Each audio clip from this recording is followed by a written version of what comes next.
Before I begin, I would just request all the audience members to keep their microphones on mute, so that the recording does not get disturbed. Right. A very good evening to all of you who've joined here, panelists, of course.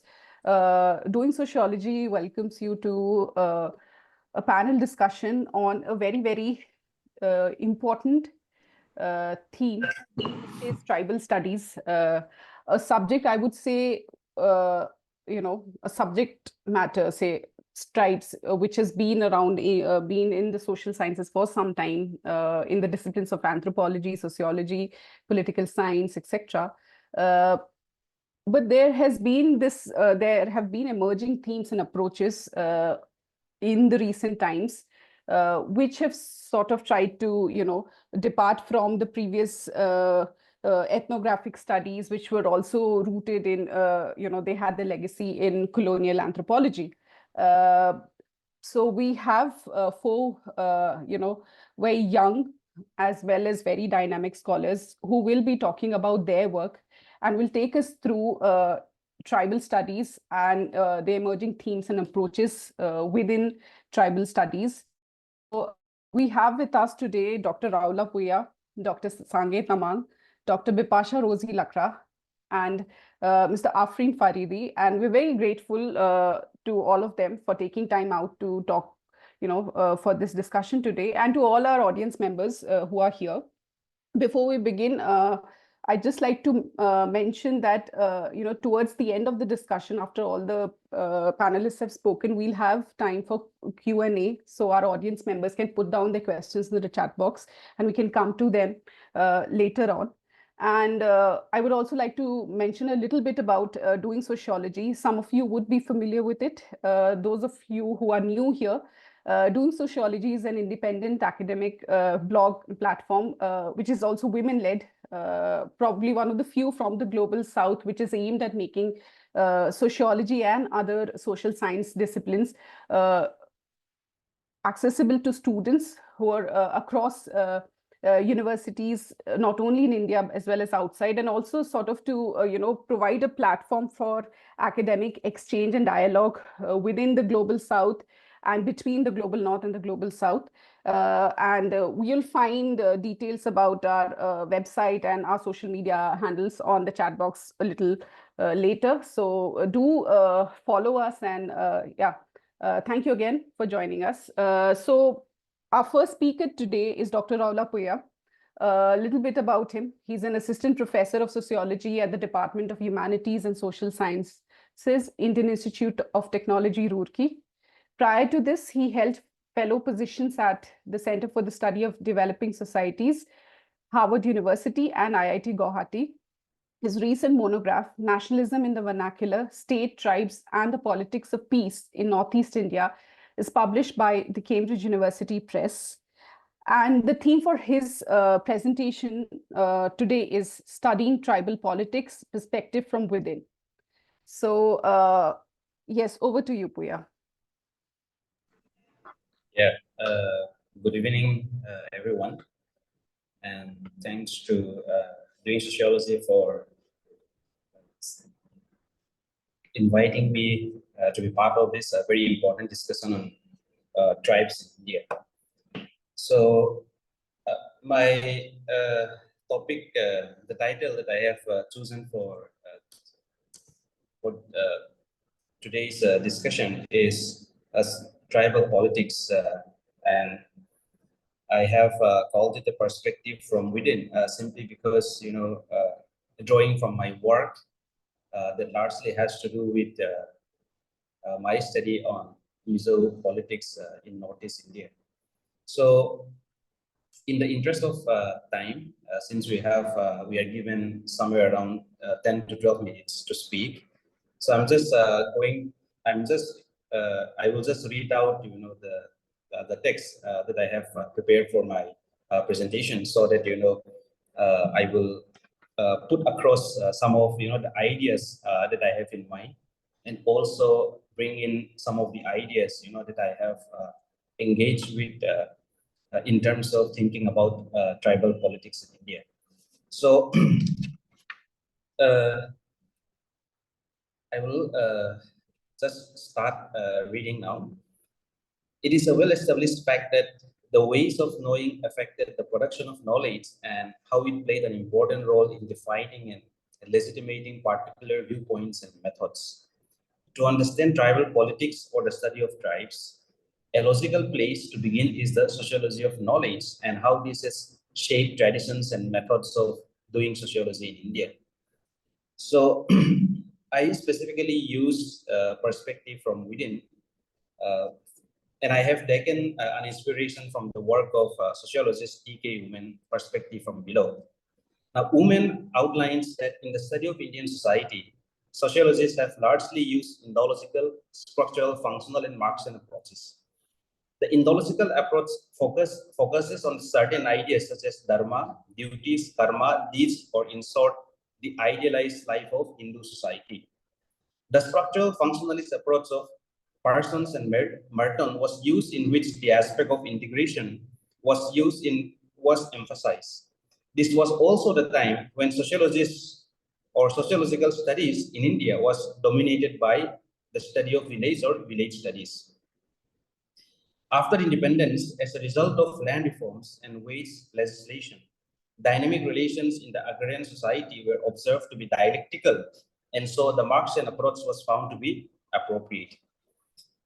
In their critique of such frameworks, Gail Ombet and many other scholars have used different sources and frameworks to unpack the hierarchies and approach to the study of marginalized groups in India. They noted that the social location of the sociologists impacted the process of production of knowledge. And since most sociologists are drawn from the twice-born caste, even to this day, their biases are reflected in their studies. In this way, those at the bottom of the social ladder, such as Dalits, women, and tribes, were invisible, or what women call there was a theoretical or a cognitive blackout. For women, the view from below indicates a shift in the ways of knowing, where scholars from excluded groups and communities have challenged or questioned the knowledge produced by their counterparts. We have seen this coming in full force from Dalit studies, gender studies, particularly from standpoint theory or intersectional theory. The perspective from below is necessitated due to the politics of location as the process of production of knowledge and advantages and disadvantages emanating out of one's location in social structure are inevitably linked.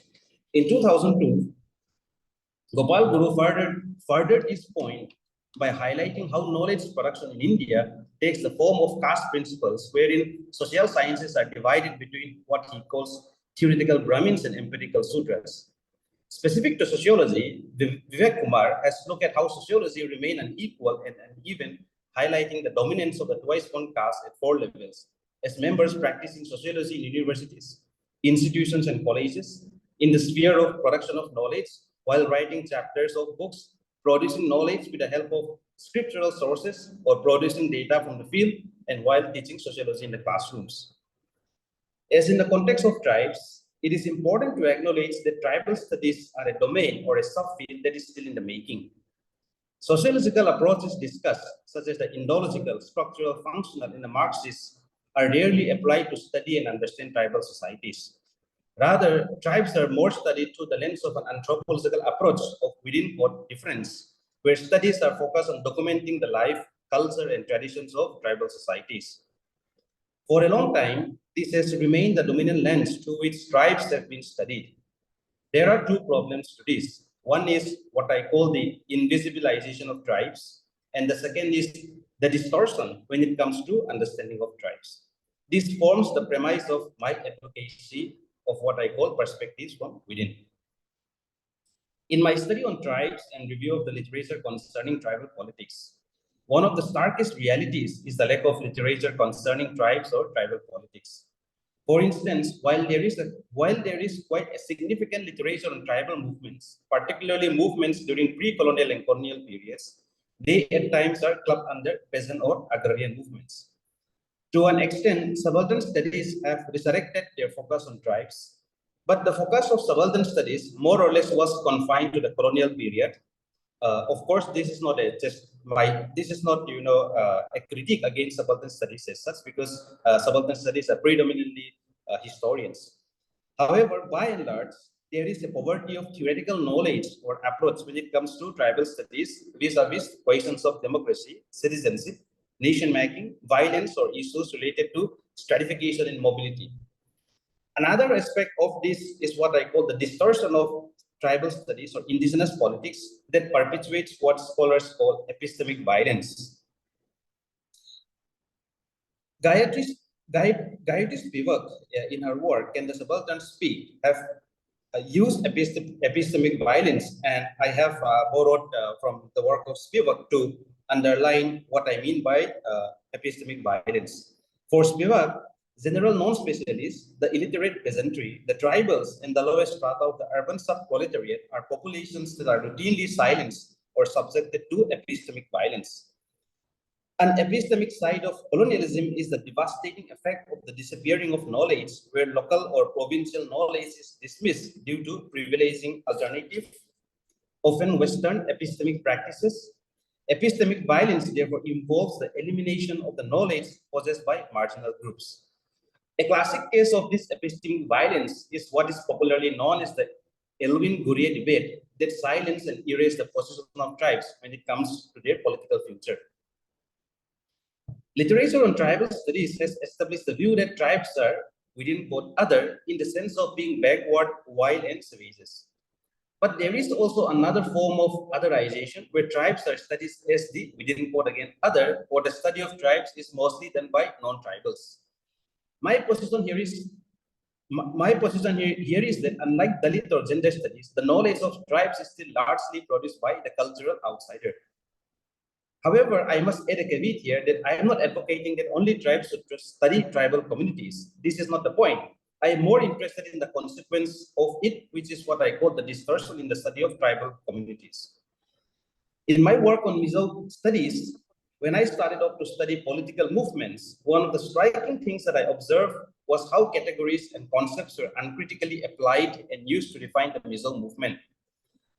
Notable publications on the Mizo movement includes B.B. Goswami's The Mizo Unrest, a study of the politicization of culture, Lal Sundunga, Mizoram Politics of Regionalism and National Integration, The Making of Mizoram by Suhas Chatterjee, Mizoram Society and Polity by C. Nuntara, Pipe Pipers in Northeast India, Bamboo Flowers, Red Famine and the Politics of Philanthropy, and Contesting Marginality, Ethnicity, Insurgency, and Subnationalism in Northeast India by Sasalna, Building Legitimacy, Exploring State-Society Relations in Northeast India by Sazat Hassan, which was published in 2008. So the most common terms to describe the movements was insurgency. And this speaks to the wider scholarship on Northeast India that conveniently club all movements as phenomenon of insurgency. Theoretically, these scholarships emphasize on the greed and grievance explanation in trying to understand the root cause for the rise of armed insurgency in Northeast India. This framework fits well in the Mizo case, given that the history of the Mizo National Front that led the armed struggle has deep connections with the famine that hit Mizoram in the year 1959. However, on meeting and interviewing with former MNF rebels, I was repeatedly reminded that those who were part of the movement refused to be identified or labeled as mere insurgent. Now, if we go to the dictionary definition of who an insurgent is, it says that a person who revolts against civil authority or a established government. So for the rebels, in describing the movement, they always fall back to viewing the struggle as a freedom struggle, or what in Mizo it is known as Zalen Naswa. This idea was deeply ingrained in the political consciousness of the people, and it was in this desire for freedom that drives many youths to join the movement. This idea of Zalen Nah, or freedom, was circulated orally in the form of speeches, poems, and songs, and in the writings by the MNF leaders. This altered the way I look at Mizo history and my approach, both theoretically and methodologically, where I began to privilege the agency of the Mizos. In fact, in the long history of Mizo political mobilization, one finds how Mizo political culture is deeply ingrained in the socio-cultural life where orality played a significant role in spreading and disseminating the ideas of Mizo nationalism. As such, Mizo politics was led by the elite and the non-elite, and many ordinary Mizos contributed and participated in the making of Mizo nationalism. In short, modern politics in Mizo society was reframing the local, where ideas of freedom and nationalism were vernacularized in the language that was accessible to everyone. This perspective further unpacks how Mizos have actively engaged with both colonial and post-colonial states in terms of asserting and claiming their rights and space. Mizoram, along with several hill areas in the northeast, were put under partially excluded and excluded areas, and often one finds how scholarship tends to reduce the rise of insurgency in the region as an outcome of colonial policies of administrative exclusion. In their narration, my research informants noted how Mizos were up against the colonial state and its policies of administrative isolation, which culminated in the demand for the end of chieftainship, by which the majority commoners of Mizos were engaged in non-cooperation movements against the chiefs and the British political superintendent by organizing protests and hurtles and refusing to pay taxes to the colonial state. Such acts of protest earmark a political turning in Mizo society, but also establish a political culture, one that is driven by mass politics.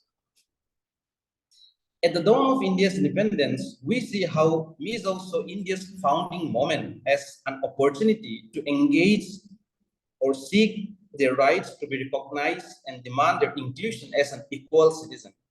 In recent times, new works pertaining to the study of tribes have altered our view in terms of our understanding of how tribes engage with the state. For example, Nandini Sundar in her work examined how the dominant frame puts tribes as merely in opposition to the state, where she argues that tribes have engaged with the making of the Indian Constitution by actively participating in the Constituent Assembly debates. In today's Mizoram, with the end of the MNF movement in 1986, we continue to find how Mizo politics continue to be one guided by vernacular idioms and culture. As such, a perspective from within invites us to look at tribal politics from the vantage point of the tribes themselves and how they articulate their position in engaging with the state. Thank you so much. This is my preliminary remark. Thank you so much, for that presentation. To the audience members, if there are questions for Dr. Priya, kindly put them down in the chat box. We'll move on to our next speaker for today, who's Dr. Sangay Tamang, and he's an assistant professor of sociology at the Department of Humanities and Social Sciences, Indian Institute of Technology, ISM Dhanbad, in Jharkhand. He holds his PhD from the Indian Institute of Technology, Guwahati, Assam. His research interest lies at the intersection of environment and development and focuses primarily on the Indian Himalayan regions. He has published research articles in various national and international journals, including Ethnicities, Economic and Political Weekly, Sociological Bulletin, Indian Anthropologist, Himalaya, the Journal of the Association for Nepal and Himalayan Studies, European Bulletin of the Himalayan Research. And he will be talking today on the theme, Tribal or Indigenous Environmentalism in the Age of Anthropogenic Climate Change. Thank you for joining us, Sangay. Over to you. Thank you, Dipali. I think my audio is clear, right? Yes, we're able to hear you. Yeah. All right. Okay. Good evening to everyone present out here. And thank you to Dipali for inviting me to this interesting panel discussions on tribal studies, emerging themes and approaches. So it's an honor to be part of this discussions. What I'll do is I'll just try to give you a broad overview of what I mean by my discussions on the indigenous or tribal environmentalisms in the age of the Anthropocene or Anthropogenic climate change. So actually this, the topic seems to be a very broad to many of you, and to myself also it is very broad. So as you know, trying to encompass different themes of tribal, indigenous, environmentalisms, anthropogenics, and the climate change. But without going into the controversy in the debate surrounding these terms, I will rather choose to speak on some of the aspects of the tribal studies and environmental politics by focusing on the Indian academias and in the Indian Himalayan regions. So basically, this today's talks is based on my ongoing research work, which is done in collaboration with some scholars from other institute on exploring the field of environmental humanities and indigenous environmentalisms in the Himalayan regions. So I believe that my talks will be of importance to the scholar interested in the field of environmental studies and tribal studies for two particular reasons. Firstly, the emergence of the environmental crisis, which has taken different forms, which we mostly know in the form of the climate change today. It's actually accelerating and it's looming the entire Earth system. So it's kind of becoming very urgent issues to discuss, right? And secondly, there has been a persistent reinforcement of the narratives that tribals or the indigenous populations is the protectors of the environment or nature. So therefore, there has been some sort of, obligations, so to say, on the tribal or indigenous community to carry these burdens of the environmental protector. So recently, I think in the last month, there was editorial columns in the journal Natures, which has created a sort of, disputes and the claim about whether indigenous populations are really the protectors of the natures of the earth. So you can go to that editorial in the Nature journals. It's an open access.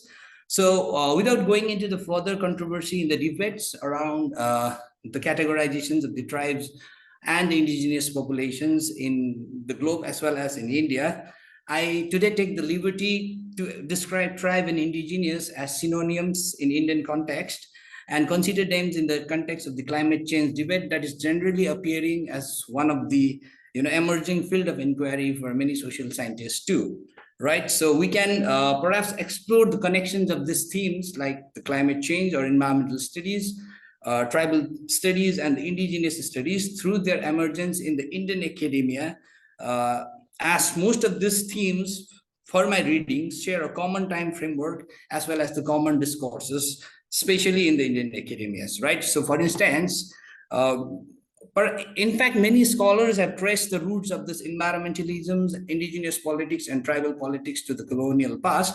But today I'm not going into that far to see the emergence of these things, but what I'll rather do is I'll try to trace the, this emergence of this field and how it has become a part of the academic discipline and how it has been, impacting our research in the Himalayan region. So I'll try to trace it from the decades of the 1970s and 80s, because the decades of 1970s and 80s actually witnessed a rapid accelerations in the field of the environmental studies, owing to several global and national events, such as the publications of the very major books like The Silent Springs, which has led to a change of attitude in the US audience about the concerns of the environmental protections and the human health. And this was followed by the United Nations Conference on Human Environments held at Stockholm in 1972. So at the regional levels during that time, many environmental groups were formed that helped the environmental issues to enter the Indian academia, right? For instance, we can see the birth of the Center for Science and Environment, New Delhi, which was founded under the guidance of the Anil Agarwal, that actually published the first citizenship report on the state of India's environment, and it brought the debate of environment and development for the first time from the global south, right? So also the rise of the Chipko movements in the Western Himalayas during the 1970s has greatly shaped the discourse of the environmentalisms in India. So similarly, the decades of the 1980s also witnessed the emergence of the research on the Adivasis movement against colonialisms and other forms of oppressive regime that has resulted in the birth of what we famously known as the subaltern studies, right? So my previous speakers has talked a little bit about the subaltern studies.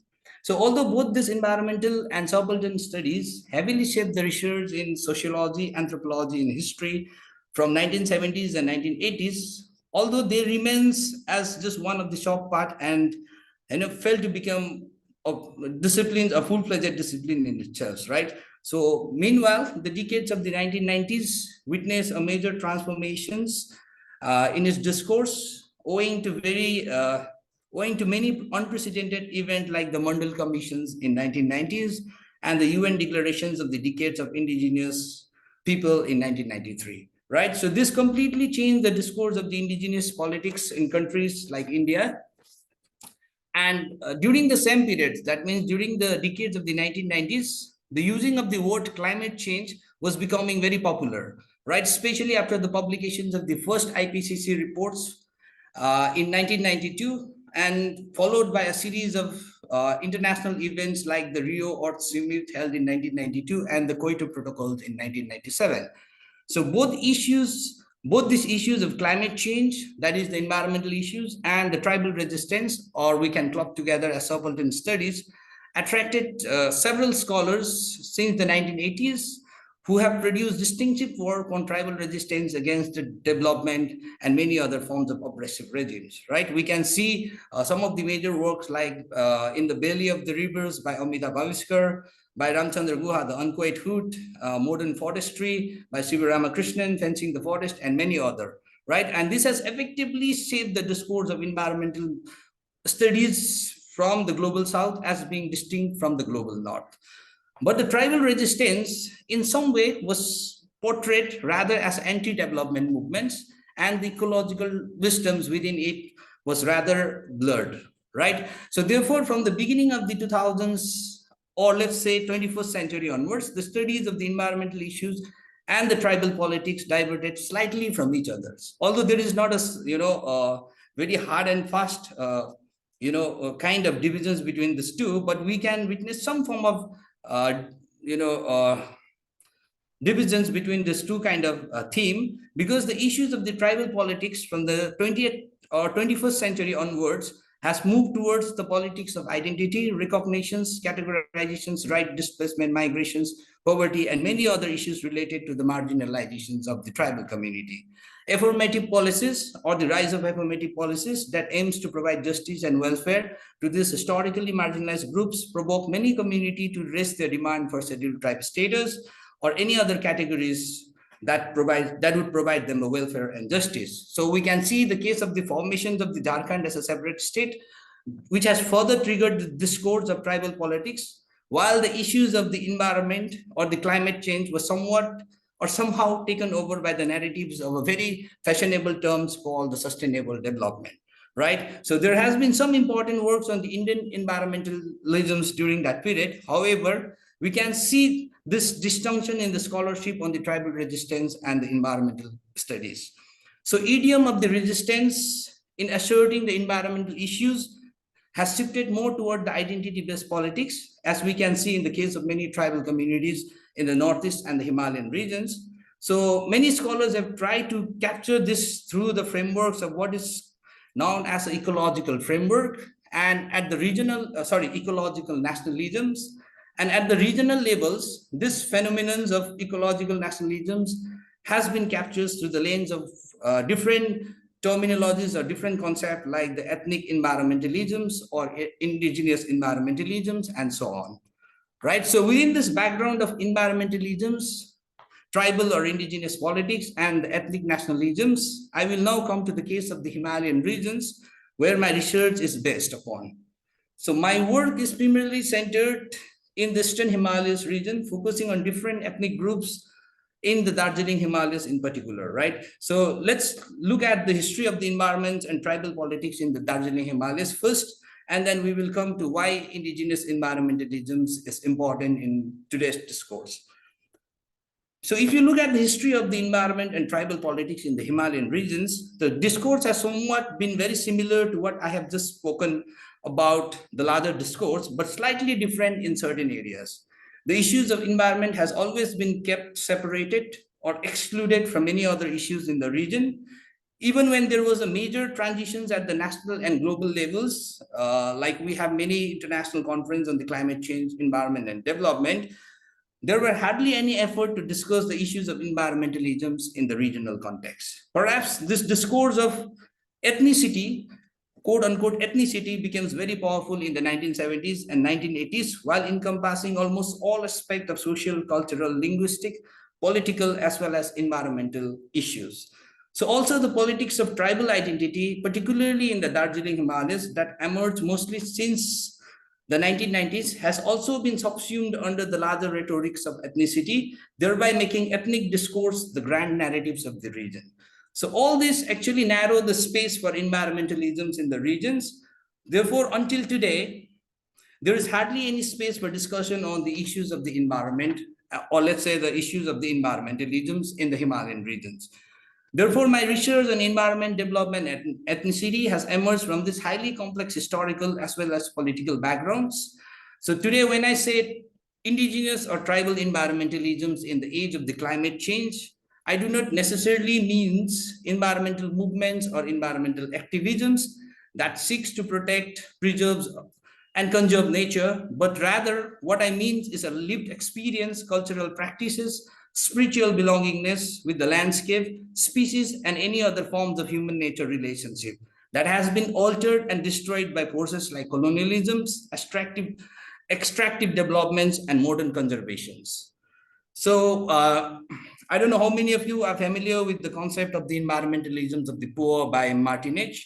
So in this concept of the environmentalisms of the environmentalisms of the poor by Martinez, he argued that the environmentalisms and among the poor must manifest itself through conflict that have an ecological element, including social justice claim, and also involving improvised populations struggling against the state or against private companies, right? So while aligning with such a view on the environmentalisms of the poor, I argue that the indigenous environmentalisms, or let's say tribal environmentalisms, must also emanate from the trajectories of oppressions, displacement, land encroachment, economic deprivations, and marginalizations that has threatened their livelihood, health, culture, autonomy, and many other forms of their social and cultural life. So in our research, we consider that this idioms of environmentalisms among tribal communities, or let's say indigenous communities, appears in the two forms, that is materials and the non-materials form. So material environmentalisms seeks to assert their belongingness or claim for belongingness with various forms of material landscape, like such as land, forests, mountains, river, etc., that has been encroached heavily by the force of colonialism and development, while the non-materials form of environmentalism seeks to legitimize this claim for belongingness through a spiritual connections to nature, land, river, mountains, and non-human being. So for if you look at the context of the Darjeeling Himalayas and many other ethnic groups in the Himalayan regions, you see this trend of how they have reasserted or revived their traditional ethnic cultures to claim for the belongingness with the land, and how that belongingness is coming through various material and the non-material forms, right? So I will not go in details on that. So if anyone is interested, we can keep this for discussion later. But here, one thing is important, that the role of the spirits constitute an important aspect of the cultural and religious practices, where different rituals specialists occupies a unique positions in many tribal and indigenous societies, right? So therefore, the act of resistance or act of indigenous environmentalisms is deeply rooted in this kind of the spiritual practices and material connectivity with nature, land, and forests. And it also provides a sense of historical belongingness with the place, which otherwise has been heavily studied through political belongingness, right? Okay, so am I exceeding the time? You can take 2 more minutes. Okay, right. So I'll just quickly summarize the last sections on why indigenous environmentalisms, and then I'll stop it. Okay, so the last sections is on why indigenous environmentalisms is important, right? So I believe that this frameworks of indigenous environmentalisms will provide us to rethink the scope of tribal or indigenous studies in India, and it can be one of the important aspects of indigenous studies in the age of the climate change, right? So this will provide a diverse epistemological perspective in light of the decolonial scholarship, and my own experience on working with the indigenous environmentalisms has provided us this opportunity to expand this epistemological frameworks by creating a divisions between the global north and global south, indigenous and exogenous, tribal and non-tribals, where indigenous or tribal scholars often fall into the trap of Western epistemology and remain as a mere informant, right? So thus, but this in no way claiming for a primordial episteme of tribe or indigenous group as being harmonious with the nature. Rather, it should emerge from a complex interplay of different aspects of tribal environmentalisms in the age of the climate change. So for instance, if you take the examples of the land and its belongingness, so you can see that in most of the tribal society, people's connections to the land is always physical, cultural, as well as spiritual, based on different knowledge developed through generations. And this allows ecosystems to thrive under care and protections. So therefore, indigenous environmentalisms have the potentials to open up a new avenues into tribal studies in India. Thank you. Thank you so much, Sangay, for that presentation. To our audience members, once again, if you have questions for the speaker, kindly put them down in the chat box. And we will now move on to our third speaker for the day, Dr. Bipasha Rosy Lakra, who teaches political science at Jesus and Mary College, University of Delhi. And she has taught formally at various colleges of University of Delhi and Ranchi University. Her research interests include Indian politics, subaltern studies, indigenous and tribal politics, radical movements in India, and critical theories. Her academic works have been published in certain journals and edited books. And she's been part of the Professor Virginius Khaka-led committee, which was a high-level committee on tribal, socioeconomic, health, and educational status of tribal communities of India, set up by the Government of India in 2014. And she has been an Indigenous Fellow at the Center for Ethnicity and Race, Columbia University in 2023. And she will be speaking today on the theme, Scheduled Tribes and Affirmative Action in India, Post-Colonial Perspectives. So welcome, Bipasha. Yeah, you can begin your presentation whenever you're ready. All right. So good evening to all of you. Firstly, I would like to sincerely thank Doing Sociology for inviting me to this discussion. And in addition, thanks to Dipali as well as to Rituparna, for organizing this alongside esteemed panelists for today evening. So the topic that I would be speaking today is titled as Scheduled Tribes and Affirmative Action in India, Post-Colonial Perspectives, and also looking at the theme that is emerging studies on the tribes of India. So I thought that affirmative action also, given that certain parts of my PhD thesis as well as my research work that I'm still, planning to publish some of them, some are in the fray as of now. So I thought of, linking that to affirmative action, given that, the research topic that I've taken up, it's in Assam, and that to locate certain premises related to affirmative action, as well as this idea of indigeneity. How do we kind of, first of all, state people as, tribes or Adivasis or indigenous or scheduled tribes for that matter. All right, so I've divided my, this particular lecture into these two sections. So firstly, I'll be delving into the brief idea of, what is a tribe, who are tribes, and then also, discussing the pre-colonial, post-colonial discourses on tribes, and then also the underlying debates on affirmative action for scheduled tribes and post-independent India. And therefore, I'll be looking into certain debates, especially, especially to do with education, employment, and affirmative action. So first of all, when we look at, the phrase scheduled tribes, so scheduled tribes, essentially, they constitute approximately about 8.6% of population of India. That number is about 10.4 crores. And there are about 730 scheduled tribes, who are notified under Article 342 of the Indian Constitution. And and this is, the data is from the Ministry of Tribal Affairs. That is the year-end review of 2022. Because the last census, the decadal census that we had, that was in 2011. So we see that the Indian Constitution and laws made under it recognize that the special status of tribal communities, are largely recognized in accordance to specific, statuses or specific laws. as well as sociologists and social anthropologists have debated this defining of characteristics of tribe. But the Constitution recognizes that the tribal communities deserve special protections, and that the politico-administrative establishment must act to ensure that such protections are extended to tribal communities. Now, accordingly, this device of scheduling has been adopted to enable identification of tribal communities in pre-colonial India as well as post-colonial India. Especially in the colonial period, what we see that the census has played a very, very important role in shaping modern understanding of tribe through its efforts at enumeration and classification also.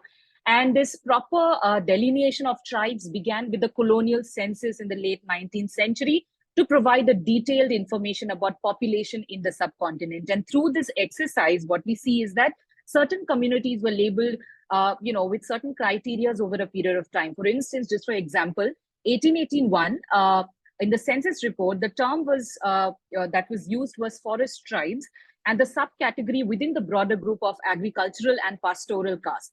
So in 1901, we see that tribes were identified as those who practiced animism and placing religious practices at the center.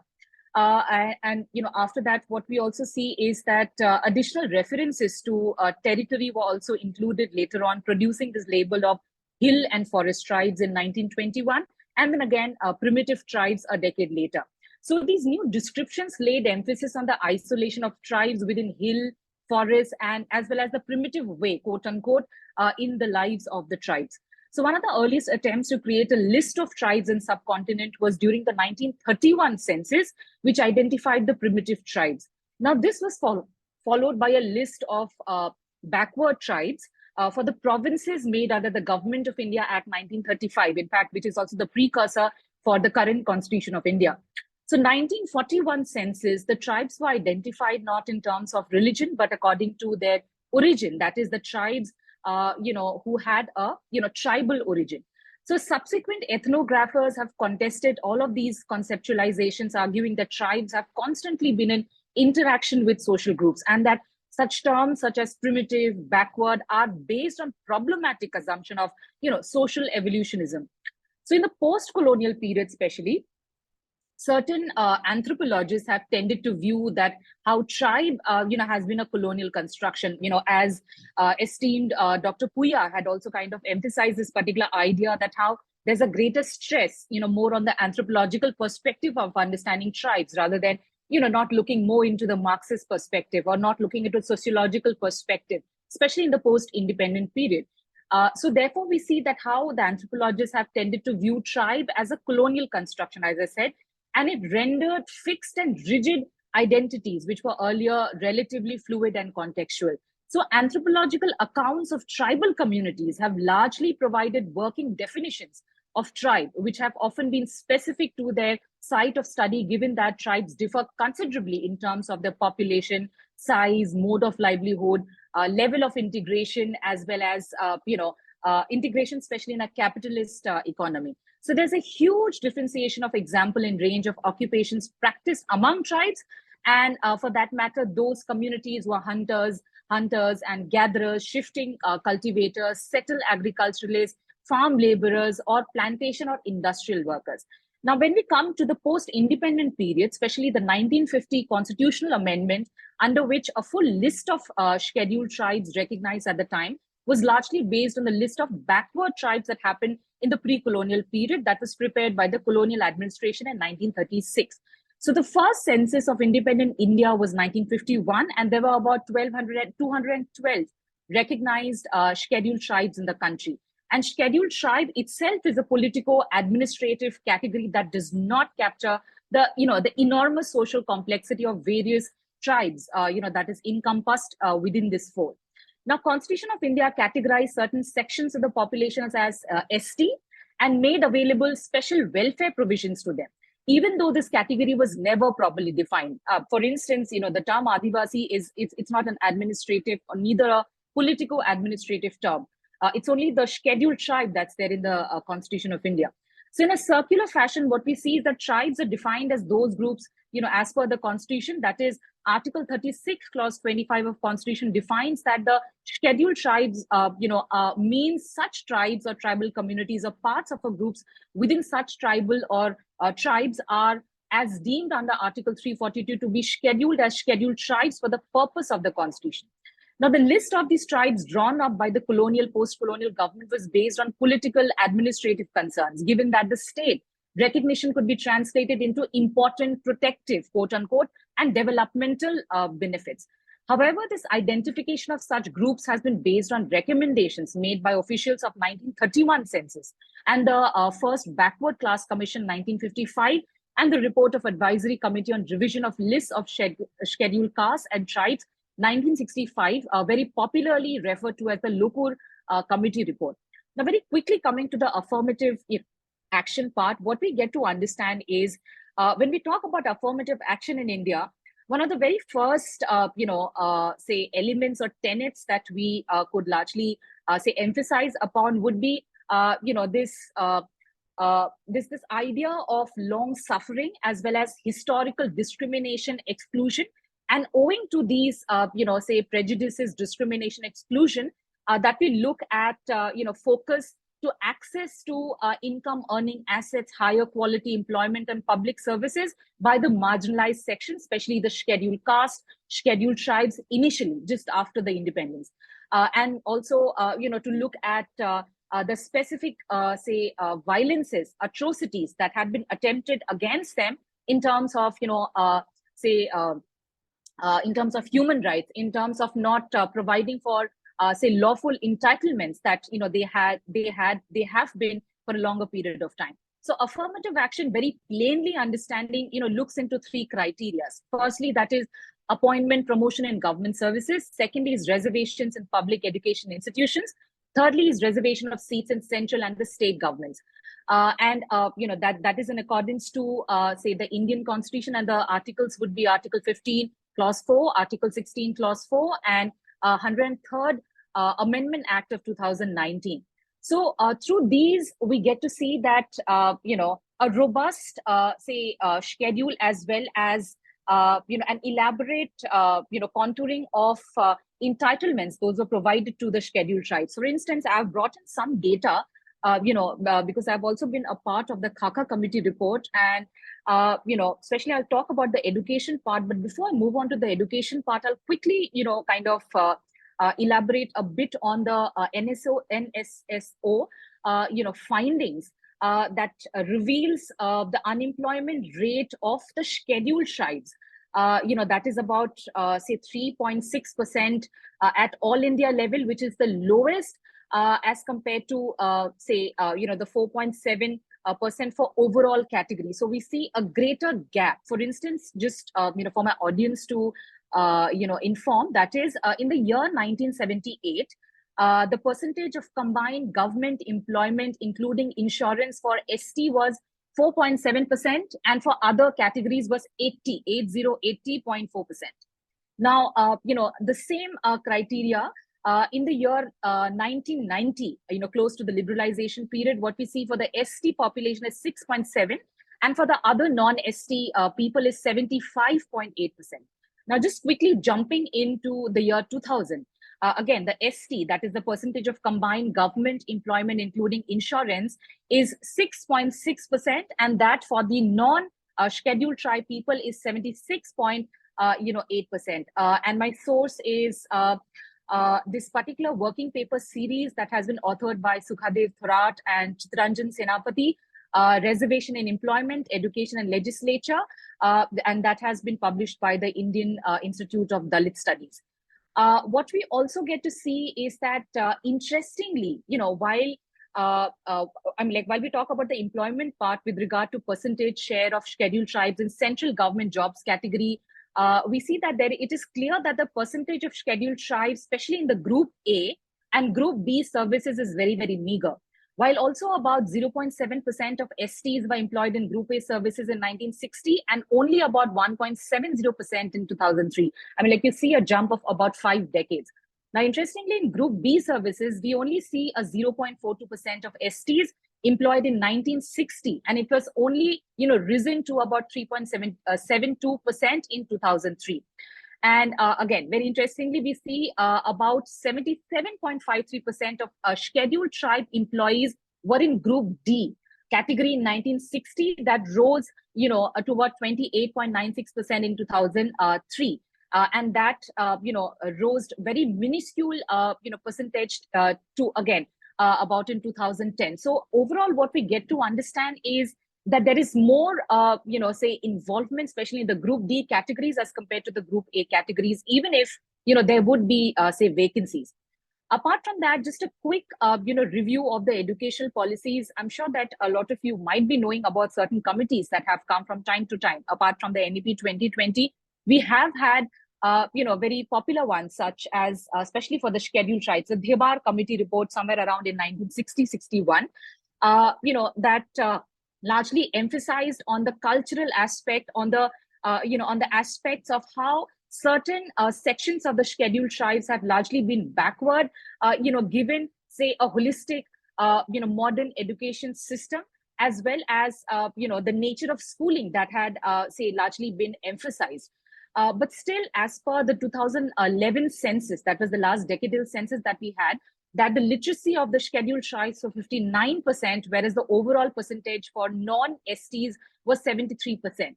So again, very recent one that I have, procured by the Ministry of Statistics and Program Implementation, we get to see that is in 2017-18 was 67.7% for the STs, and overall for non-STs it has been 76.9%. So we see that the contemporary concerns in tribal education that has largely been emphasized by the Khaka Committee report, focuses a lot on, say, the shortcomings of how the government has not been able to, look at very crucial, critical areas. For instance, language barriers for tribal students. For instance, high incidence of, say, dropout rates. There have been, say, issues of detention, a shortage of quality, teachers. And also, there has been lack of, say, involvement of panchayats as well as, say, communities in the education sector.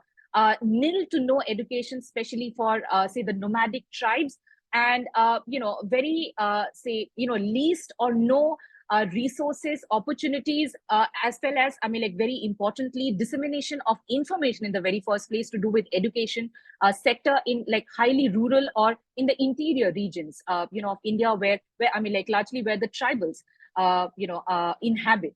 So, in conclusion, what I would like to, essentially say and emphasize here is that while we look at, that how India's say caste-based society, social, prejudices, say, political biases are obviously pretty much unique to, India. But at the very same time, we also require to look into, the aspects of marginalization, the overall, say, competitive economic, say, prospects for, overall holistic, say, developments, as well as we also need to look at the disparities, the development indicators for the scheduled tribes in India, largely who are perceived, not only perceived, they are, for that matter, marginalized and deprived. In fact, most of the data largely, look at that. So yeah, in case if there are any queries, questions, I would like to be, I would like to, focus rather more on the aspect of, how do we kind of delineate the idea of indigeneity, and how do we kind of understand the idea of tribes? Because it is through those, complexities that many a times that scheduling, non-scheduling that takes place, that's, greatly marked with, the deprivation part of the tribals in India. For instance, if you, if you're not in the very first place, delineated as a scheduled tribe itself, how on earth are you also, would be able to avail the facilities, the opportunities, that is there, or that has been there by the government of India, especially in the post-independence. So I'd be happy to answer all of these questions. Yeah, I would like to say thank you with this very thought and idea. Thank you. Thank you so much, Dr. Bipasha. And yes, questions for Dr. Bipasha can be, put down in the chat box, and we'll come to them later. Yes, so our final speaker for the day is Afreen Faridi, and he's a PhD candidate at the Center for the Study of Law and Governance, Jawaharlal Nehru University, New Delhi. He holds an MPhil degree in Law and Governance from CSLG JNU and an MA in Public Administration from Jamia Millia Islamia, New Delhi. Afreen specializes in utilizing political economy to analyze constitutionalism, public policy, and shifts in labor practices amongst pastoral tribes of Jammu and Kashmir. He has founded the Pastoral and Himalayan Academic Network. And I think the Twitter, the X handle for that is Pahar_JK. I'll put that down in the chat box for our audience members. So the objective of the foundation is to strengthen local academic capacities in Jammu and Kashmir. Afreen is on a sabbatical from the position of Assistant Professor of Communication and Critical Thinking at JKLU Jaipur. And Afreen will be speaking today on the theme Food Sovereignty Amidst Changing Political Economy, a case of tribal nomads in Western Himalayas of Jammu and Kashmir. So welcome, Afreen, and very happy to have you. So Thank you, Dipali. I must begin by thanking you and the entire team at Doing Sociology. I've been following your work for quite some time, and it's pretty amazing what you do and the care which you put in your work. So congrats on where you are. And I must also acknowledge and thank my co-panelists. I mean, what wonderful presentations. It's very insightful. And I'm here more to learn than to speak over. I must say, right at the front, I'm not an expert in tribal studies. I do not come from a tribal community. However, I do wish to adopt politics of solidarity in the way I do research, and this is where my work stems. Um, so essentially, I'm trying to locate food sovereignty amidst changing political economy, while focusing on the Gujar and Bakarwal tribe in Jammu and Kashmir. And before I start my presentation, I must acknowledge and remember communities across the world which are suffering from oppressions of colonialism, from Palestine to beyond. And even here in India, wherein communities are trying to survive while trying to push back against both the state and the markets, which are actually collaborating together to dispossess them for extractive regimes. And this is where I think my positionality comes in, is which is clearly anti-colonial, and hope that in the near future we come to speak about things wherein we are much freer to speak about better and happier things.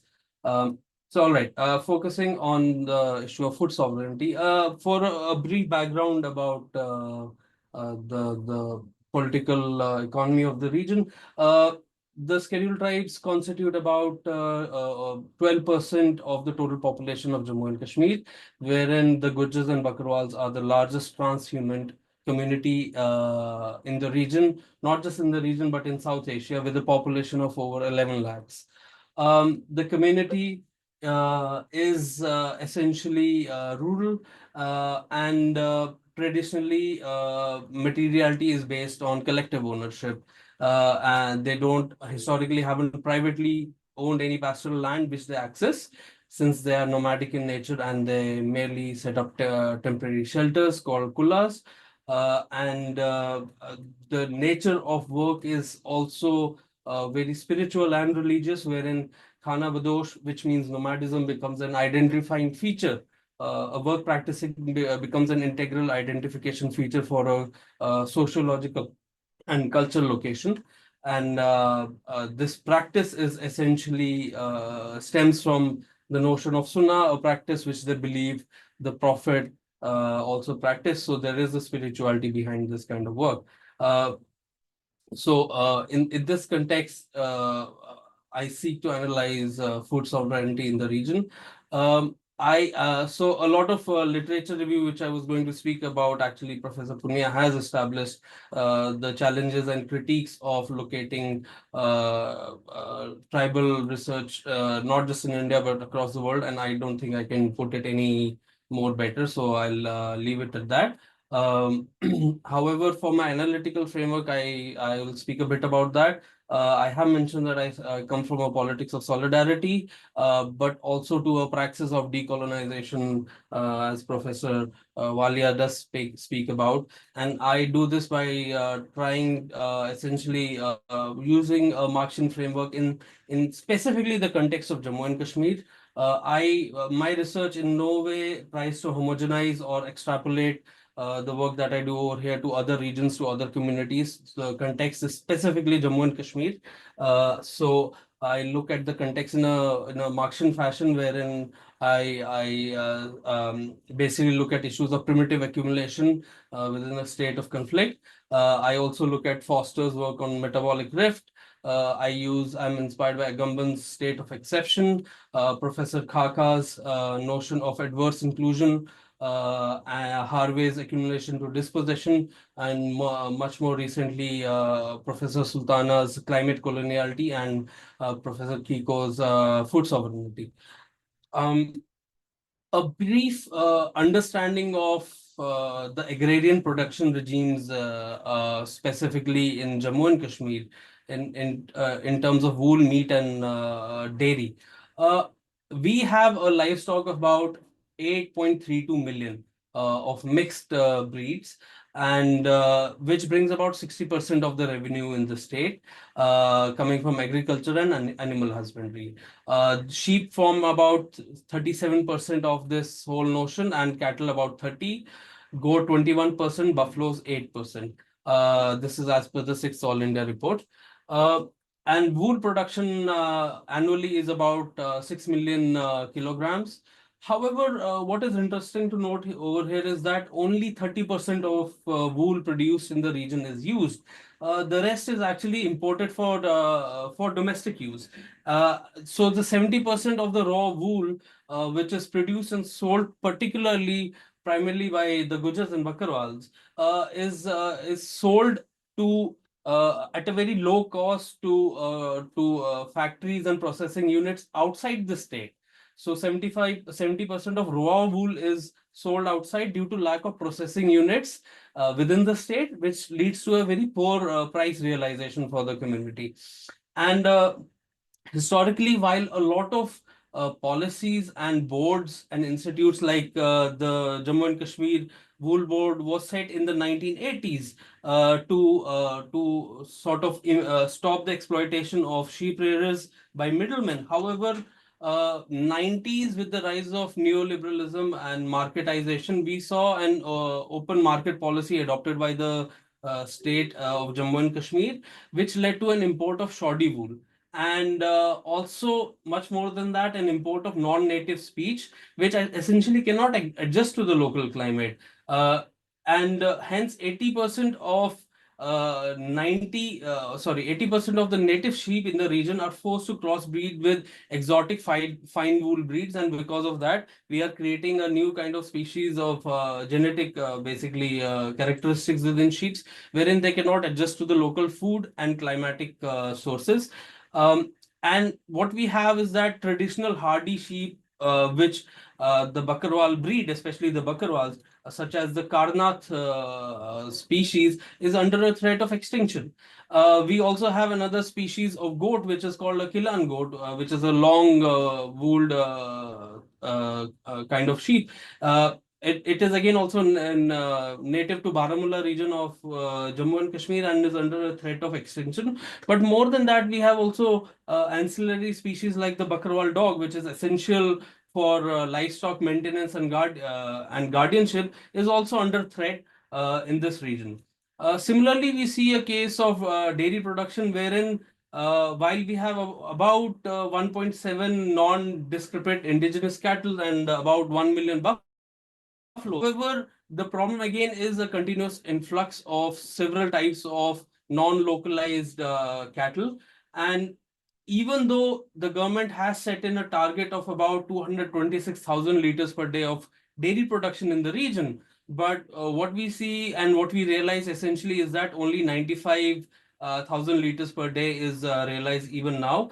And while there are systems of creating milk coolers to essentially preserve milk for transportation and production, while the target is about 292 kiloliters, however, what we see a capacity of only 77 kiloliters, which the community cannot access. These are mostly industrial coolers, and hence what we see is that people which import cattle from outside and are part of an industrial process of dairy farming can only access these limited production cycles. Furthermore, when we come to meat, while we have about availability of 27 to 28 million kilograms of meat, but what we see is that we are forced to import about 71 million kilograms of meat. And this again comes back to non-native species now coming into the region, which cannot survive for long, and hence meat production, there's a huge gap in meat production, which is about I think a gap of 20 to 30 million. And a particular data which I found very interesting is that the state essentially imports about nearly 15 million small ruminants from Rajasthan annually, with while incurring a loss of 40 million rupees. So what essentially this speaks is that there is an indigenous capacity to both produce and also consume both milk, meat, and wool, especially which comes and stems from the traditional and native Gujar and Bakarwal tribe. However, state policy is essentially, while marketizing the whole production process, is not including them within the whole system. So we have a community which is specialized in undertaking this production, which is constantly excluded. And essentially I try to locate why this has happened, what is the history of this dispossession from and exclusion from market regimes. However, again, this is not complete exclusion, this is an adverse form of inclusion in a market regime, and I'll speak about that for a moment. Just for context, you have to understand J&K historically is a state which has dealt with conflict right from 1947 with the partition and genocide of actually Muslim tribals in Jammu, which is rarely spoken of. Then we see in 1972 with the line of control being created, which essentially splits the region into Indian administered and Pakistan administered Kashmir, wherein we see a creation of limitation of spatiality for the nomadic tribe to traverse, wherein historically they could go further north to access pastures, but the whole region, the space available and the common lands available to the community have shrunk over time, and there is an increase of competition over those limited spaces. We see the community having to deal with the rise of armed rebellion in Jammu and Kashmir in '89. But more recently, what we are seeing essentially from 2014 is what hasn't been seen as much before is the rise of sectarian politics, which essentially uses identity politics and imbibes that in both political and market practices, which exclude this community, which is traditionally Muslim and follows the practice of Islam. And I think the one of the not just me but the members of community see this as well. The first incident which shows this exclusionary practice based on sectarianism happened in 2018 with the egregious murder and rape of a minor in Kathua, for which and she belonged, an 8-year-old who belonged to the Bakarwal community in the Jammu region, which was essentially a mobility, a symbolic move to show and to say that these Muslim tribes should not come into what is seen as a Hindu region. And we saw in this time period wherein political representatives of the majoritarian community, especially from the BJP, actually came out in the streets to come and defend the rapists and also prevent the burial of the murdered child actually in the Jammu region. And that again is very symbolic, wherein you say that you cannot, if you cannot bury your dead here, basically you are not welcome over here. You cannot access this space. So both you are excluded not just physically but also culturally from a land wherein you have basically traversed for across generations. But beyond that, I think also what we see with the abrogation of Article 317 in 2019 to COVID lockdown and down to 2024's dilution of ST status, wherein we saw a progressive upper caste Pahadi community being given the ST tag, is wherein we see that at multiple fronts, we see an exclusion and adverse inclusion of this community, wherein beginning from identity formation within the nation state, both private property and citizenship rights are being split up. So what we see is a creation of a permanence of impermanence, wherein historically, while the tribe has had difficulties in accessing identity papers to prove their citizenship, but now with the abrogation of 370, we see an increased competition with non-native claims being increased in the region and a further seclusion of the tribe from accessing citizenship rights, and especially what is more important is political representation in the region.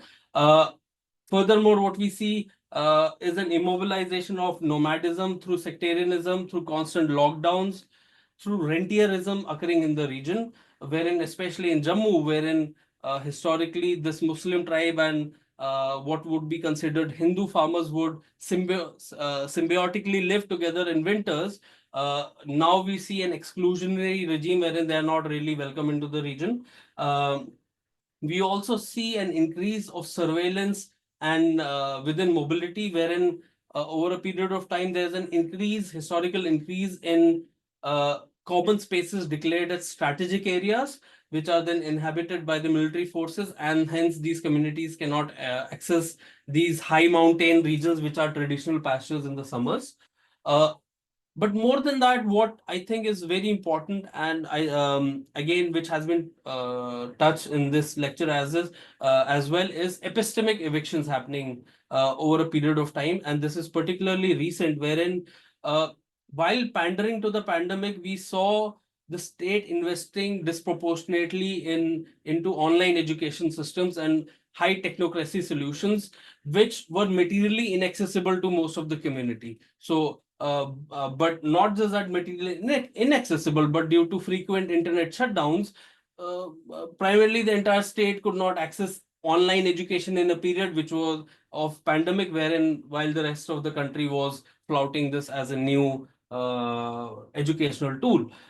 So hence already, and there is again, as Professor Larry has said, that there's a huge data on educational exclusion of the community historically, but what we see with technocracy, this further fuels educational exclusion. But more than that, we have to analyze that the fact that the education system itself, the epistemic creation itself, is very mainstream, and the promise of including Gojri, which is the traditional language of the community, as one of the state's official languages, did not happen. So it's effectively saying that since it's not an official language, so there will be no state protection of the language, and hence it would not be also extended as a form of an option to the community as a part of government education systems. So again, over there's this preponderance of both English and Hindi and Urdu in the education system, while not including Gojri.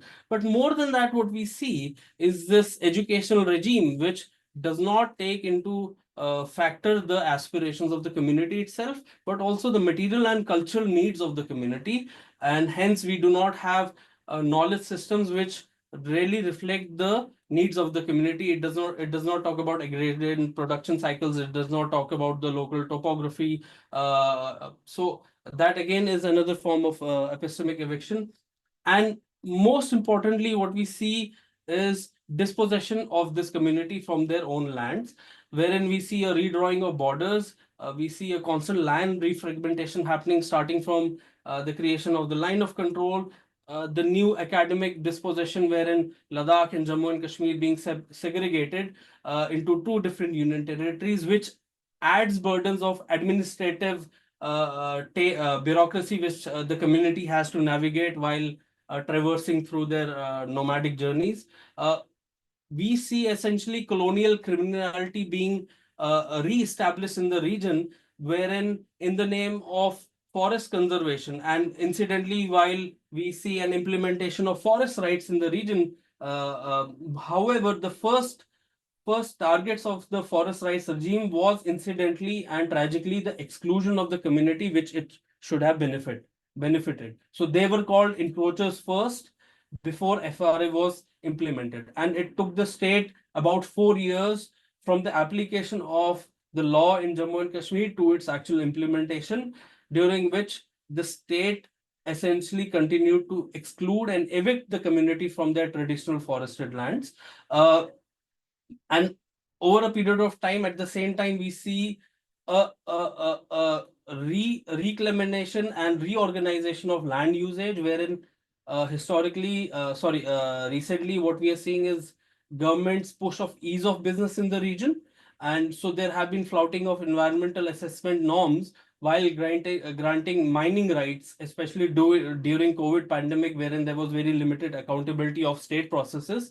And these mining rights were particularly established in tribal areas. And recently, we do see an interest in lithium mining in Jammu and Kashmir, and the mine has been located essentially in the tribal belt of Pir Panchal, right next to a major river system, the Chenab River, on which the community is dependent on, and also hence their flock and so on. So what we see a structural coming together of multiple processes which constantly both dispossess the tribe from mainstream conversations, but also keep them as precarious workers. So essentially what we are seeing, to summarize, is that all these processes are causing proletarization, sedentarization of the tribe, and a shift to banal work away from their ecological labors to a more mainstream work wherein they're forced to come to urban peripheries and engage in service economy without being formal workers.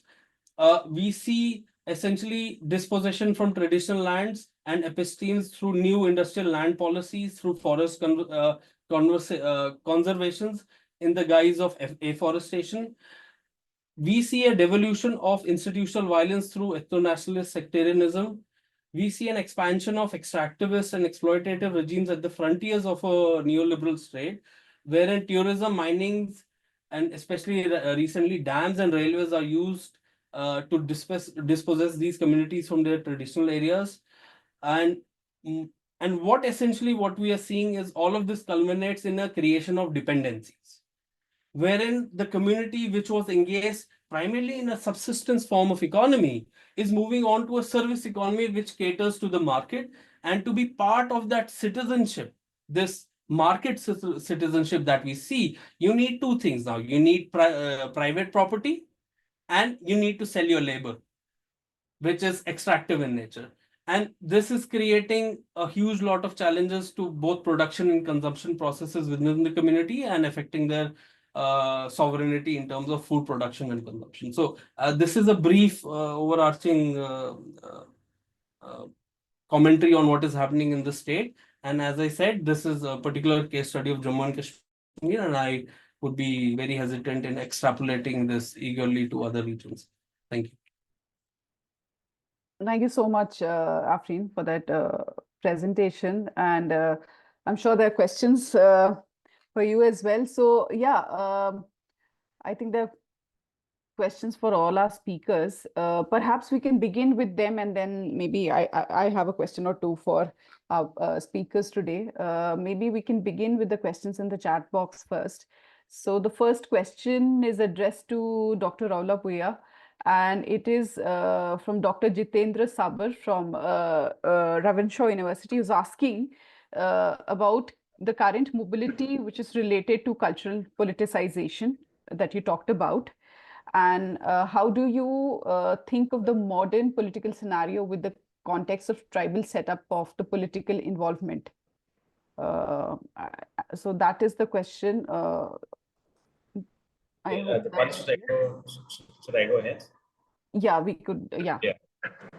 So thank you, Dr. Jitendra, for the question.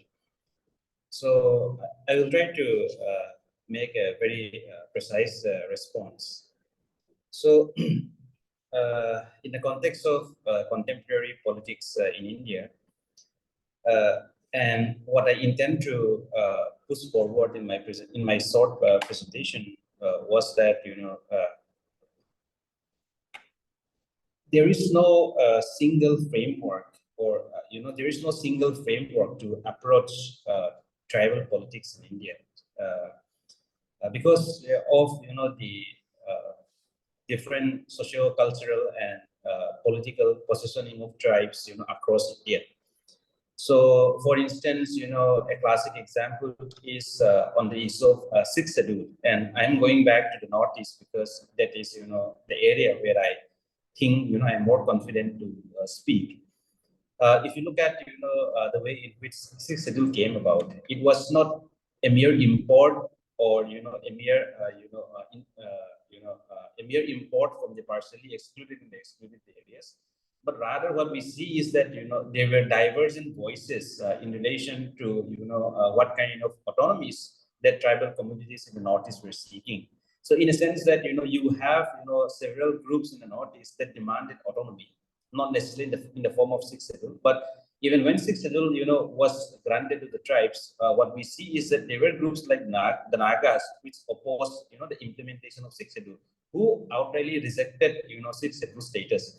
And there are also several, oppositional voice, even in Meghalaya, so on and so forth. Now, even in today's time, I think, with the rise of, BJP and other regional political parties in India, I think it's still very difficult, to make a singular kind of, analysis or approach, in terms of understanding tribal societies. So therefore, when I say that, a perspective from within and also trying to locate, the contours of tribal politics in India, what I essentially also mean is, to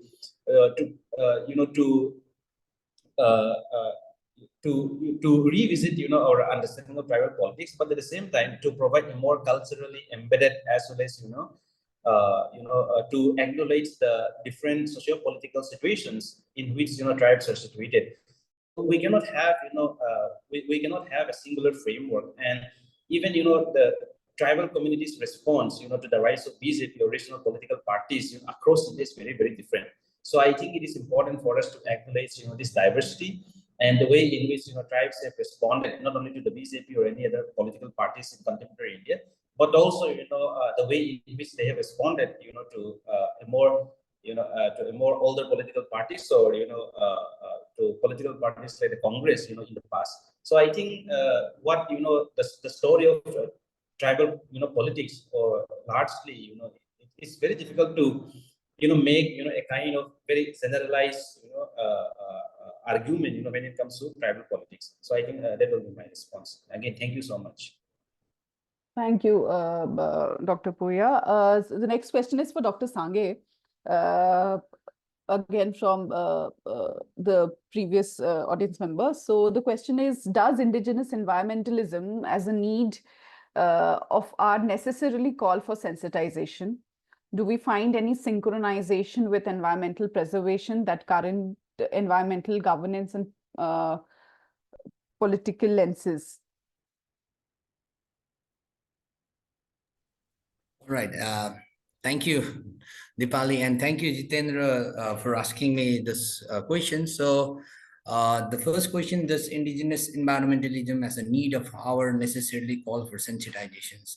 Yeah, I would say that it depends on the way how we use the term, indigenous environmentalism. As I said in my presentations, that indigenous environmentalism does not necessarily means a movement to claim for a primordial epistemology of tribal or indigenous group as being, primitive or being harmonious with the nature.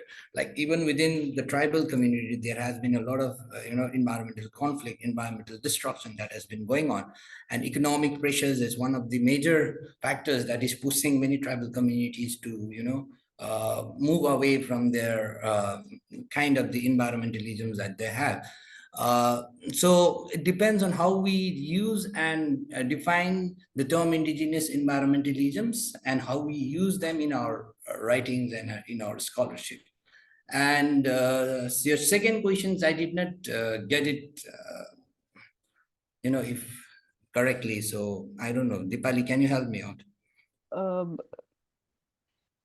so I think with the question is trying to I mean the question primarily is asking if there is sort of this synchronization or sort of the culmination of the questions of environmental preservation and current political governance. Do these issues converge together? I think that is what I understand.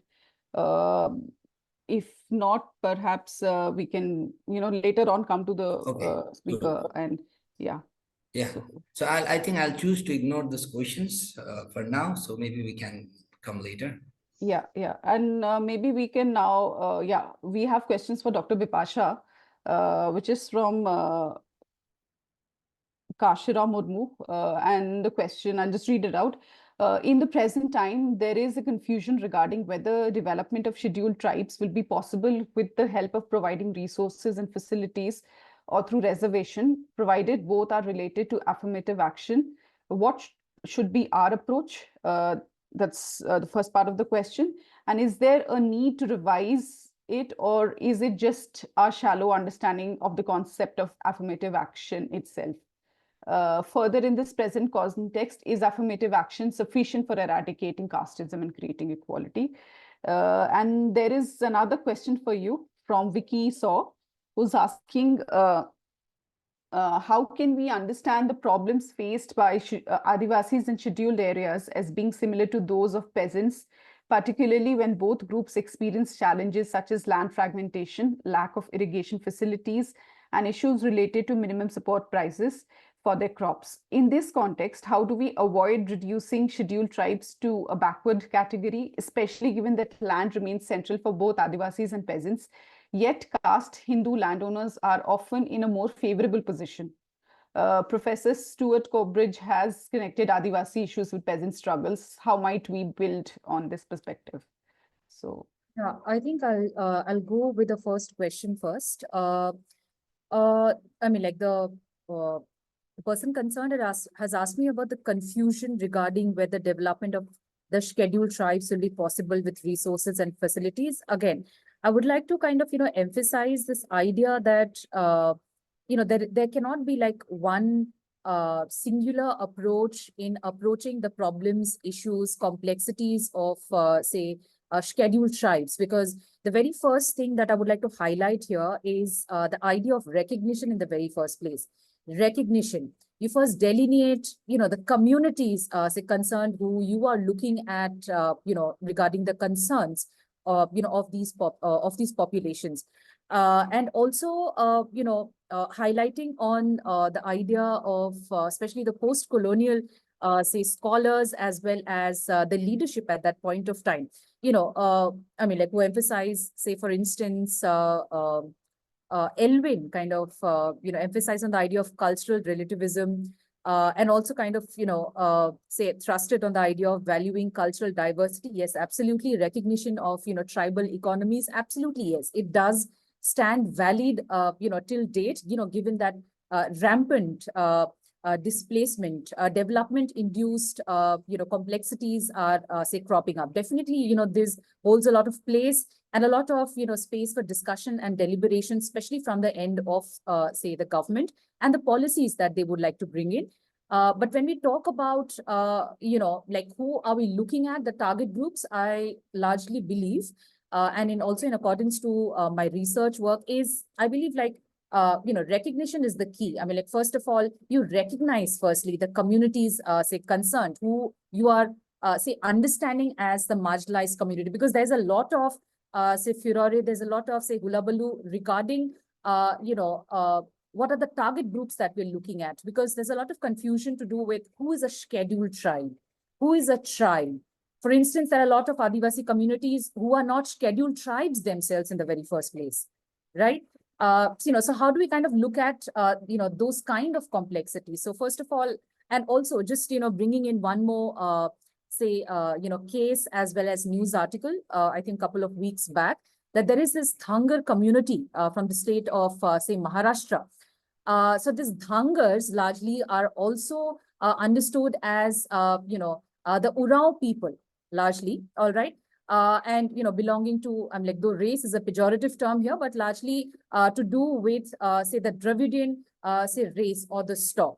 So here we see that, given to do with synonyms and, a lot of, perverted, say, names, suffixes, etc., that they are, debarred from availing the scheduled tribe status in the very first place. So this is question of identity. So, I believe in accordance to all of these complexities and also the, inept and the shortcomings of a lot of committees, commissions that have been, say, brought up time to time to do with recognizing the communities as scheduled tribes, for certain affirmative actions or reservation policies. This has been one of the major issues. In fact, even the commissions have highlighted this particular issue. And also, though they have highlighted, but there is no greater, say, mitigation, say, effort or any kind of policy that has come up from the government, and which is obviously a greater, shortcoming, is what I see in accordance to my reading of this particular topic, right? So, and the other question that has been given by Mr. I think Mr. Saw, he asks me about the fifth schedule areas. Just to kind of point out here, I have not studied or not largely engaged with the fifth schedule areas, but whatever understanding that I have is through my daily readings, especially when I teach my subject of political science. There is a greater demarcation and an, say, distinction to understand the communities concerned. When you look at the Adivasis, largely we're looking at the indigenous population. And when we're looking at, say, peasants, now the peasants could be the non-indigenous population, who largely could be, for that matter, better off in terms of, say, socio-political considerations. Not only that, they might be, I'm using the term might here, they might be, for that matter, economically more better off, right? So in that context, I believe that the scheduled tribes or the Adivasis are more, say, in a negative position, are more in a more marginalized position in terms of, say, experiencing challenges to do with, say, land, or or to do with certain developmental, say, access to, criteria, or say, to do with any kind of progressive policies of the government, health and nutrition, etc. Yeah. But nonetheless, most probably I can read more on it. As of now, I'm not, much engaged in this specific topic. Yeah. I would like to skip this question. Yeah. Okay. Thank you, Bipasha. So for Afreen, there's a question for you as well. And I'm just going to read it out. Considering that the Samta judgment is not applicable in non-scheduled areas, is there any similar legal provision or framework in Jammu and Kashmir that grants tribal communities the right to engage in community mining? I think that's an interesting and important question, because a lot of times when it comes to tribal studies, you have a lot of literature. Again, a lot is a stretch, but you have more literature on, say, the Northeast and Central India or the South. So perhaps, we can hear from you a little bit about the provisions in Jammu and Kashmir. Yeah. Thanks, Vicky, for that question. This is an important question in terms of land usage and land tenure. I would like to contextualize this, that J&K is considered one of the two states wherein land redistribution was an important part of the regime over here. But both in Jammu and Kashmir and in West Bengal, both of them have spectacularly failed, I must say so, because historically, even though land was redistributed, but again, based on private property norms, because it was on private property norms. So even when it was redistributed, it was not forest land. And it essentially went to communities who could prove their citizenship. And also the fact that because the Gujars and Bakarwals are nomadic in nature, they essentially initially did not think that they would need to subscribe to private property norms. But now, then moving on to what alternate frameworks did they have? The fact remains that Jammu and Kashmir has been severely um, uh, inconsiderate towards the tribal communities, especially those living in the forest, because we did not have any specific provision on forest rights. We did have the Roshni scheme, which came before abrogation happened about 2014 or so, which was severely misused to basically appropriate land by landlords themselves, especially from the political, who were part of the political processes. So now coming to a specific issue of mining. Uh, J&K does have a lot of mines, and I think the two important mines which essentially occur in tribal areas are the gypsum mines, and secondly, sapphire mines, which come in the Chenab Valley, Kishtwar region, which is a tribal area. And these are forested regions. But historically, in absence of the Forest Rights Act, there was no community rights accorded to communities in forested regions. So hence the whole principle of engaging, of extracting anything from the forest was not allowed and was considered illegal. So historically, mining areas actually have been walled off in J&K, wherein civilians are not allowed to enter the region, and hence mining has been primarily undertaken by government. But recently now we see privatization of mines happening. So there is no framework wherein tribal communities, historically there has been no framework wherein tribal communities could mine in the region. But now that FRA has been implemented in the state, however, we see a very vociferous exclusion of communities and criminalization of communities who have lived in forest areas and pushing them out of the forested regions. So while now that they are being denied granted land rights, especially in forest regions where mining often happens, so I don't see any legal provision or framework being accorded to them, which would allow them to mine in this area. Yeah. Right. Okay.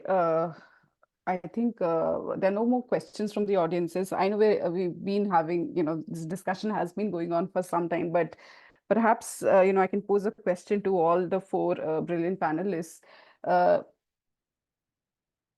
Since we're talking about the new approaches and themes when it comes to tribal studies, okay, we have a question from Dr. Hilal Ahmed.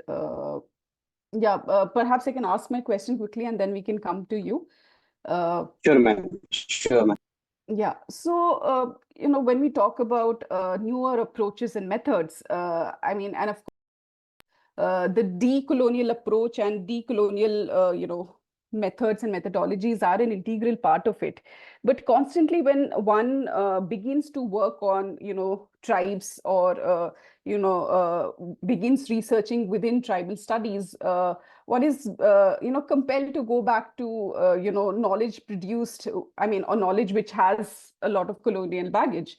So is there, a possibility? That is a question to all the four speakers. Given your diverse areas of work, is there a possibility to completely, have, a decolonial sort of a knowledge approach, a system when it concerns tribes within academia? I would say not only in the Indian context, but globally when we talk about indigenous studies. So perhaps that is a question I would like to be addressed by the four panelists. And yes, Dr. Hilal Ahmed, if you would want to ask your question, and maybe then we can hear from all our speakers. Thank you very much, ma'am. I have a question with a presenter under the name Afreen. Am I audible, ma'am? Yes, you're audible. Okay, thank you. Afreen, what are the potential social, economic, or the political consequences of granting the scheduled tribe status to the four more tribal communities, as we have the Gaddi, Pahari tribe, and the Pahari ethnic group, as well as the Sipi, on the existing dynamics among the Gujar and Bakarwals in order to assess their resources as well as a regional stability among them. Dipali, should I answer this? Right. Uh, Thank you, Dr. Hilal. So I must preface that with the fact that uh, there have been certain valid reasons wherein there have been existing uh, demands for scheduled status in the region within certain socioeconomic groups, but the way it has been implemented itself is very problematic because as Dr. Bipasha has already spoken about affirmative action by the Indian state, it is essentially a very problematic process of who becomes a scheduled tribe. It's often steeply rooted in questions of mobilization and power. It has a huge colonial baggage in it. And the fact remains, I'll just say, I mean, why this is a problem. There is no concrete definition of who a Pahadi is. Suddenly, you're bringing in language.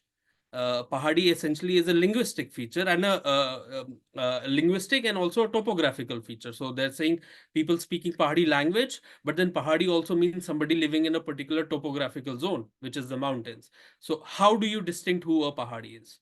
First of all, it creates a conflict of identity, right?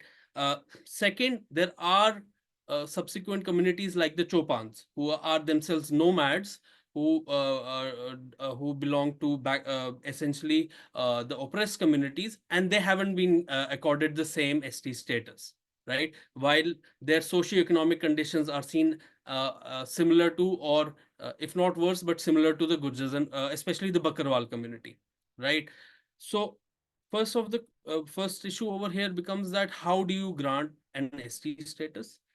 Uh, the problem over here, what I see with affirmative action, especially in this region, is that affirmative action has become basically a tool of identity politics to split votes. Because the region where tribals essentially is a predominant tribal belt is the Pahadi area, which is the Chenab Valley. And this is where essentially where a lot of votes can be swung either towards the Jammu region, which is considered a predominantly Hindu region, or towards the Kashmir region, which is considered a predominantly Muslim region. So what we see essentially are practices of gerrymandering happening in the region, wherein actually a lot of constituency boundaries are incurring from both Jammu spaces, a plain space, and Kashmiri Valley spaces into this mountainous region. So we see gerrymandering happening. But secondly, what we also see, what is very interesting now that there is a demand of political reservation in the region, we see now upper caste essentially being accorded ST status, which sort of dilutes political reservation. But more importantly, I think wherein I want to answer the question, Dr. Hilal's question, is more worrisome for a person like me and the community is dilution of the SC/ST Atrocities Act.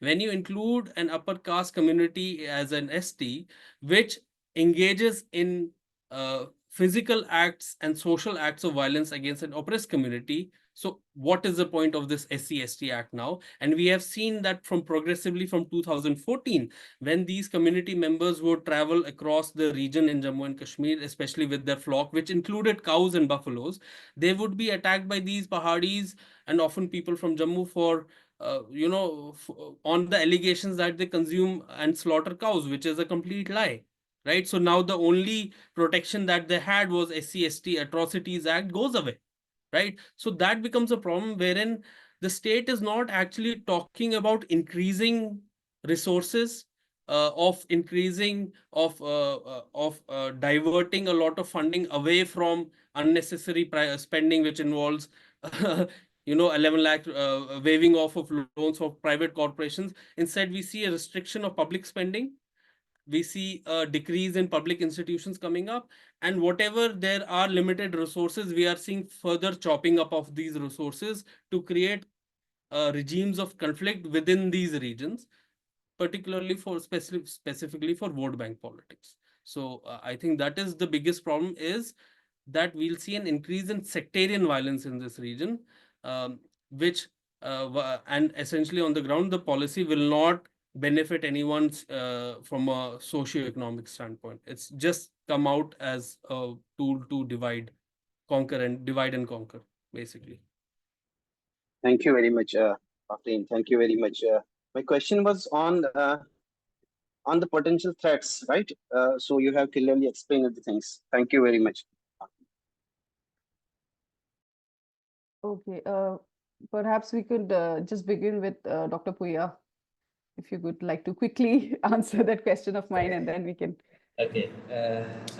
Thank you, Dipali, for the question. Although it's a very big, question, and I think it needs, more time and deliberation. But let me try to break it down in, three smaller points. One is that, India is very central to Southern theory or decolonial theory, particularly because we have, say, the subaltern school of thought that primarily emanates, from, a group of thinkers led by Ranajit Guha himself.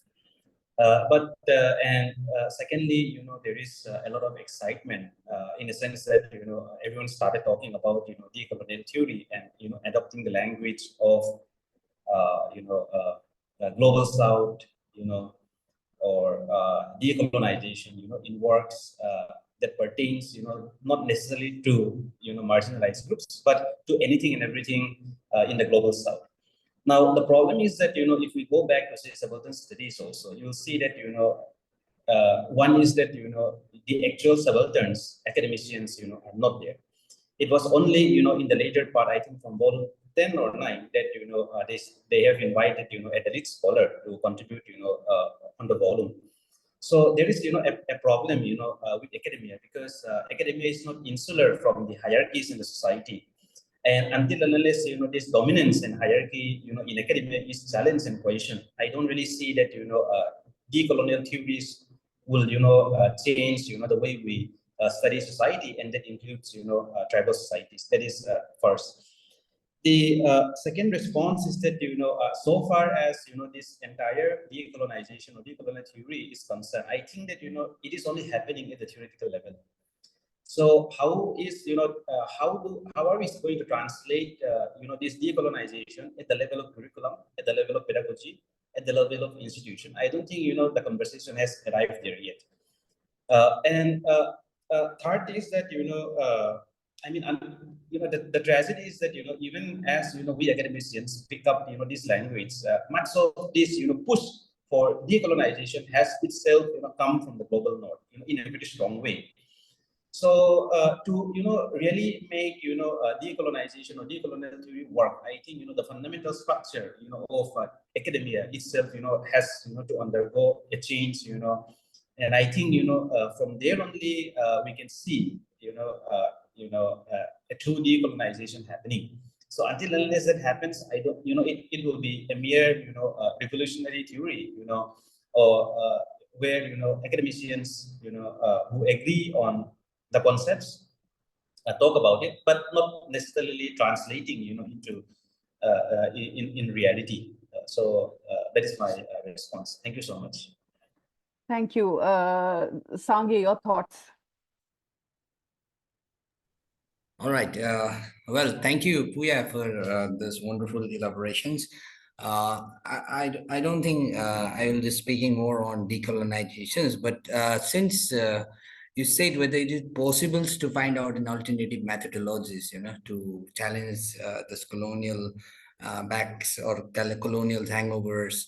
So I think I would like to say that more than methodology, I think it's important to find the epistemology, right? So where we stand and from where we start. So I know that methodology and epistemology have a very intricate relationship, but right, if you start with the epistemological questions, then there are some possibilities that we can come up with some alternative standpoint to begin with. And given that, if I have to come on my own work, I think I can see some possibilities of reframing this whole ideas of environmentalisms as being different from the environmentalism that is practiced in the West.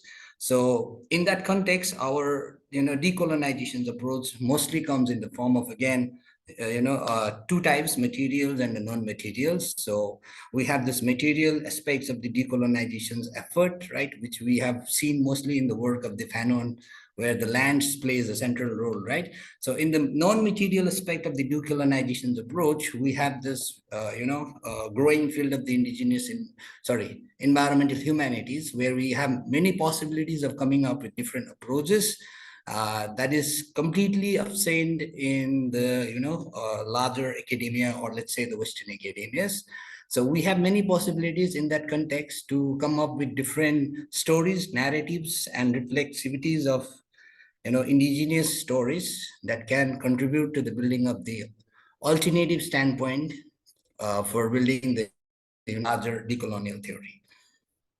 Thank you, Thank you. Sangay. Yes, Dr. Bipasha. Yeah.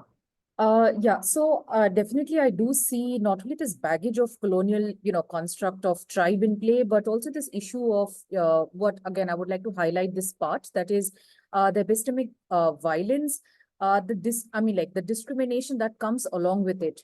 But I believe that there could also be this possibility of, epistemological consensus at the academic, level, at least. Given the different kind of discriminations that, at the epistemic level that we face, or for that matter, the inferior status of, say, theories that has been brought about by tribal scholars, or for that matter, a lot of exclusion of, say, the knowledge that is produced, again, by, say, the tribals, ridiculing tribal, say, capacity in the very first place. These are very serious, say, issues. But nonetheless, what I also believe is, bringing about a rooting, in an organic, say, manner, looking at the aspect as well as, say, location of both the researcher, like in academic as well, in academia, as well as the researched, what are we researching? And also, bringing in a very organic manner, the study of communities through our own rights, especially like claiming our own rights in that sense. And I also see, very interestingly, all of these, stances at a similar level with other, say, aspect of indigenous practices, at least in some of the, Western countries like Canada, or North America, New Zealand, Australia, for that matter. And there is a greater, what do you say? There's a greater urge from most of these, say, countries and nations to do with indigenous practices, at least to do with bringing up new, epistemic methodological frameworks, is what I've seen so far as of now. Thank you. And finally, Afreen, perhaps we could hear you. Yeah, I mean, of course, this question becomes particularly relevant to me, both in terms of the subject that we are speaking on, but also on my own lived experience. I think that becomes important. I think my biggest, I mean, I don't know about the rest, but for me, the biggest challenge has been, can we even acknowledge we are a colonial subject? With an increasing rise of fascism and authoritarianism, I think we need to reestablish this problem, right? Wherein there are people easily dismiss coloniality, but also appropriate it at the same time, where we see Zionists using and appropriating terms like self-determination while occupying a land, while we see upper caste writers like Sai Deepak using decoloniality in his book, and Mignolo coming in and without context endorsing the book, which he took back, right? So I think uh, in order to answer this question, we need to also keep praxis in mind, the praxis of global solidarity, wherein we extend and expand these theoretical frameworks to not just a particular ethnic or order, but to larger masses. And I think the problem over here is that right now for me is that we are still using these theories under a construct of a nation state which inherently is colonial and imperial. So how much can we write when the framework itself, when the social order itself is limited, right? I think we also need to think about decolonization and anti-colonialism in a larger social issue, um, in terms of everyday survivals, everyday in realization of everyday dreams and practices through coexisting through solidarities of not just human species, but also more than human species. So we need to think about more than human rights, extend decoloniality to not just us as a species, but also other beings and also non-living matter. So I think there is a requirement of a radical framework, which is not just theoretical, I'm sorry, which essentially does not just wait for theory, but actually leads by praxis. So we should not wait for a theory to come. We should start by participating in solidarity movements, and the theory itself will follow. Because at the end of the day, theories are codifications of moral values, the moral norms. And it's easier to influence moral norms and then write a theory about it than to start with codification and then seeing if people really believe in it. So that is where I come from. But I really take point and really thank my co-panelists for their perspectives as well. Thank you. It's already 8:30, so I think we can, wrap up the panel discussion for today. I'm sure there would be more questions, more for all our speakers. So, but yeah, perhaps, we can have a discussion like this with our panelists once sometime again in the future. So, on behalf of Doing Sociology, I'd like to especially, thank our panelists who joined us today, and also the audience members. I mean, they stuck around on a Saturday night. So, and again, some very important and integral themes were highlighted in today's discussion, and to a lot of young scholars who are sort of delving into research and working on issues concerning tribes. I think they can take a lot from this discussion. So thank you once again to everyone and to all the speakers. Yes. So good night, everyone. I'm going to end the meeting. Yeah. Thank you, Dipali. Thank you, everyone. Thank you, Ritvana and Dipali.